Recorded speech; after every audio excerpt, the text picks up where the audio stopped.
Yes. Well, in India we have lots of religions, and Hindus and Muslims, particularly the Hindus, they kind of worship almost 1 million gods. Yes. So you were speaking about atheism, speaking about theism. Yes. And I'm okay with that. But you connected atheism and theism with Jesus.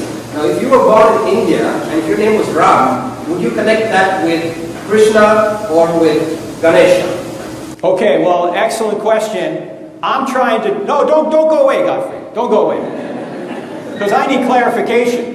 All right? My question is, does the evidence show that Jesus was a human being that came to earth, predicted and accomplished his own resurrection from the dead? That's my question. And if he did, then it seems to me whatever he teaches is true. And if he taught that the Hebrew Old Testament was true, I'm accepting what he says on his authority because he's proven to be a divine being by himself resurrecting from the dead. Now, you could say, well, why not Hinduism? Or why not Buddhism? Or some of these other worldviews? Well, not that Hinduism or Buddhism are teaching things that are false all the time. I think every world religion has some truth in it. But if it differs from what Jesus says, then it would be wrong. The Hindus, the Buddhists, the Muslims may have many things right. But if they differ from what Jesus says, they appear to me to have it wrong. Not on my authority, on his.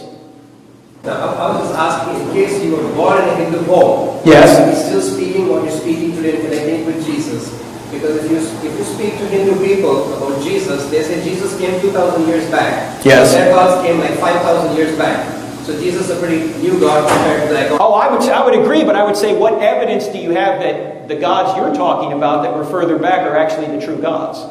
And the same would go with Jesus? Well, that's the question. That's why I'm trying to go through evidence here, maybe inadequately. So technically my question was, I'm okay with there being a God. Yes. But my question is, why would you be specific to connect that with Jesus? Because I think the evidence shows that there really was a man named Jesus 2,000 years ago who walked the earth and performed miracles and predicted and accomplished his own resurrection, because the evidence for that is quite good. And you have people who were once Jews converting completely to this new belief system and paying for it with their lives to say this really happened.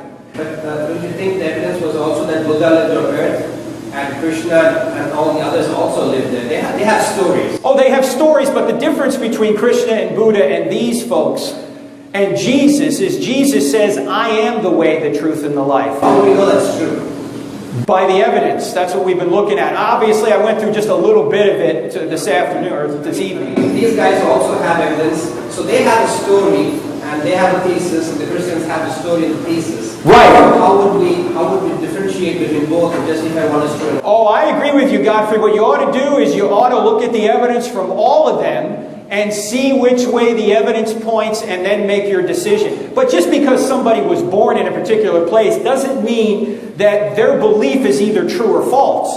In fact, Richard Dawkins often makes this argument. He's an atheist. He says, well, if you were born in Saudi Arabia, you'd be a Muslim. If you were born in England, where I am, you'd be a Christian. And he doesn't really realize, number one, that doesn't make his belief true or false, or their belief true or false. He also doesn't seem to realize that his own assertion is disproven by his own experience. Here he is, an atheist in a Christian country.